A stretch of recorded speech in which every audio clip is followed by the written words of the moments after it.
నమస్తే, welcome to సత్యగ్రహి. నేను శివాని. హైడ్రా పాపం పండింది, పేదల ఉసురు తాకింది. అడ్డు అదుపు లేకుండా సాగిన విధ్వంస రచనకు శుభం కాటు పడింది.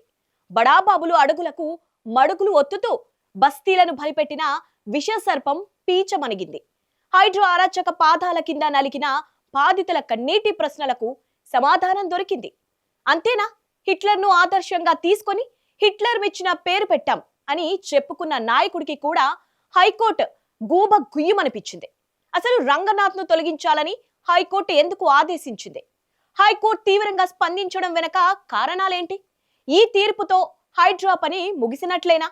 ఈ వీడియోలో హైడ్రా అరాచకాలు, ఆపై హైకోర్టు ఇచ్చిన తీర్పు, వీటి గురించి ఫుల్ డీటెయిల్ గా మాట్లాడుకుందాం. స్కిప్ చేయకుండా చివరి దాకా వాచ్ చేయండి.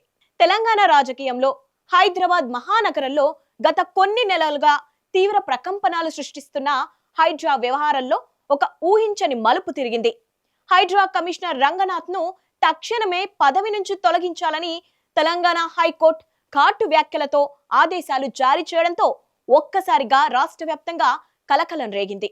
చట్టాలు, న్యాయ వ్యవస్థలను లెక్క చేయకుండా వ్యవహరించారనే ఆరోపణలు ఎదుర్కొంటున్న హైడ్రా కమిషనర్ రంగనాథ్ కు హైకోర్టు తీర్పు అతిపెద్ద షాక్ అని చెప్పవచ్చు.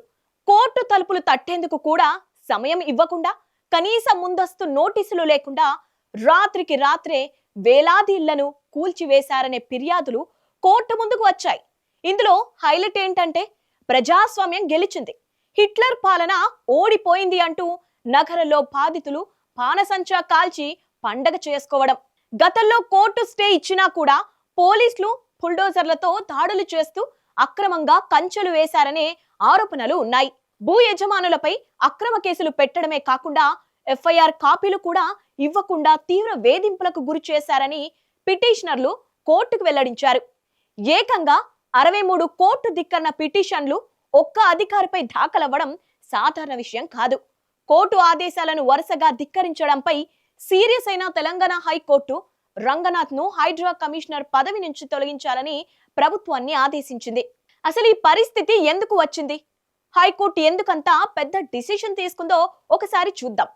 హైడ్రాపై, పర్టికులర్ గా రంగనాథ్ పై హైకోర్టు సీరియస్ కావడం ఇది ఫస్ట్ టైం కాదు.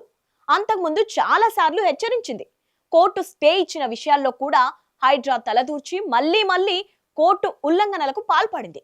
దీంతో మండిపడిన హైకోర్టు పదే పదే కోర్టు ఉల్లంఘనలకు పాల్పడుతున్న అధికారిని ఎట్టి పరిస్థితుల్లో ఆ పదవిలో కొనసాగించడానికి వీలు లేదని స్పష్టం చేసింది. రంగనాథ్ పై ఏడాదిన్నర కాలంలోనే ఏకంగా 63 కోర్టు ధిక్కరణ కేసులు దాఖలవడంపై విస్మయం వ్యక్తం చేసింది. ఆయన ఏ స్థాయిలో కోర్టు ఉత్తర్వులను ఉల్లంఘిస్తున్నారో స్పష్టమవుతోందంటూ ఫైర్ అయ్యింది. ఇలాగే వదిలేస్తే గ్రీకు పురాణాల్లో హైడ్రా పేరుతో ఉన్న చావులేని అనేక తలల పాముల ఈ హైడ్రా మారుతోందని ఆందోళన వ్యక్తం చేసింది. కాబట్టి కోర్టు ఆదేశాలను వరుసగా ధిక్కరించడం, స్వయంగా కోర్టుకు హాజరై ఇచ్చిన హామీలను కూడా తుంగలో తొక్కడం, న్యాయ వ్యవస్థ గౌరవాన్ని దెబ్బతీసేలా వ్యవహరించడం, ఇలాంటి అంశాలను పరిగణలోకి తీసుకొని రంగనాథ్ ను వెంటనే కమిషనర్ పోస్టు నుంచి తొలగించాలని ఉత్తర్వులు జారీ చేసింది హైకోర్టు. హైడ్రాపై కూడా ప్రజల్లో అనేక అనుమానాలు ఉన్నాయి. హైడ్రా పరిధిలో జరిగిన కూల్చివేతలు కేవలం చెరువుల పరిరక్షణ కోసమేనా, లేక దీని వెనుక పెద్ద రాజకీయ, ఆర్థిక కోణాలు ఉన్నాయా అనే ప్రశ్నలు ప్రజల నుంచి బలంగా వినిపిస్తున్నాయి. ఆక్రమణదారులంటూ పేద మధ్యతరగతి ప్రజల ఇళ్లపై కరుణ లేకుండా బుల్డోజర్లను పంపించడంపై మేధావులు, విపక్షాలు తీవ్ర స్థాయిలో మండిపడ్డాయి. రెక్కాడితే గాని డొక్కాడని నిరుపేదలు తమ జీవితకాల సంపాదనతో నిర్మించుకున్న ఇళ్లను కళ్ల ముందే కూల్చివేస్తుంటే వారంతా కన్నీరు మున్నీరయ్యారు. పెద్ద పెద్ద అక్రమ నిర్మాణాలు, రియల్ ఎస్టేట్ దిగ్గజాలను కాపాడుతూ కేవలం పేదల కూడును మాత్రమే చెరిపేస్తున్నారని విమర్శలు కూడా హైడ్రాపై ఉన్నాయి.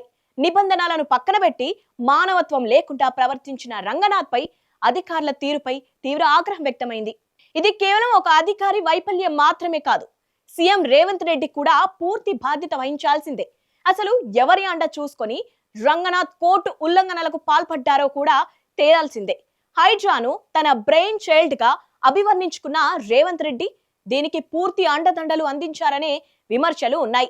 క్రూరుడైన హిట్లర్ ను స్ఫూర్తిగా తీసుకోవడంపై గతంలో రేవంత్ రెడ్డిపై తీవ్ర విమర్శలు వచ్చాయి. అందుకు తగ్గట్లే, అంటే హిట్లర్ తరహాలోనే విధ్వంసానికి పాల్పడి ఇప్పుడు కోర్టు తీర్పుతో ఒక్కసారి కుప్పకూలిందన్న కామెంట్స్ కూడా వినిపిస్తున్నాయి. కమిషన్లు ఇవ్వని రియల్ ఎస్టేట్ వ్యాపారులను, ఇతర వ్యక్తులను బెదిరించి లొంగ తీసుకోవడానికి హైడ్రాను ఒక ఆయుధంగా వాడుకున్నారనే తీవ్ర ఆరోపణలు కూడా ఉన్నాయి.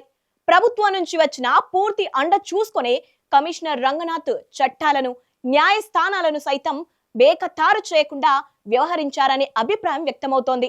హైకోర్టు తీర్పు వెలువడగానే నగరంలోని పలు ప్రాంతాల్లో పండగ వాతావరణం నెలకొంది.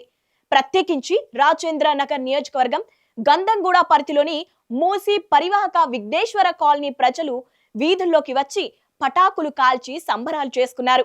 అన్యాయంగా ఇల్లు కోల్పోయిన పేదల ఉసురు రంగనాథ్ కు, ఈ ప్రభుత్వానికి తగిలిందంటూ నెటిజన్లు, బాధితులు కామెంట్లు చేస్తున్నారు.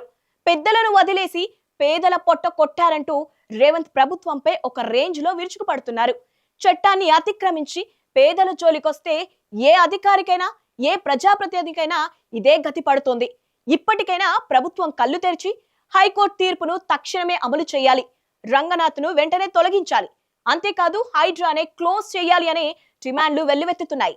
మొత్తానికి రాజ్యాంగం, న్యాయ వ్యవస్థ కన్నా ఎవరు ఎక్కువ కాదని హైకోర్టు తీర్పు మరొకసారి నిరూపించింది.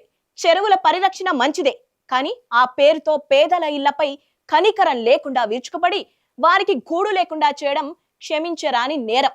చట్ట పరిధి దాటి పేద ప్రజల ప్రాథమిక హక్కులను కాలరాస్తూ చేసే చర్యలను ఏ ప్రజాస్వామ్యం అంగీకరించదు. ఈ వీడియో నచ్చినట్టయితే లైక్ చేయండి, షేర్ చేయండి. ఇలాంటి పొలిటికల్ అప్డేట్స్ కోసం మా సత్యాగ్రహి ఛానల్ని ఇప్పుడే సబ్స్క్రైబ్ చేసుకోండి.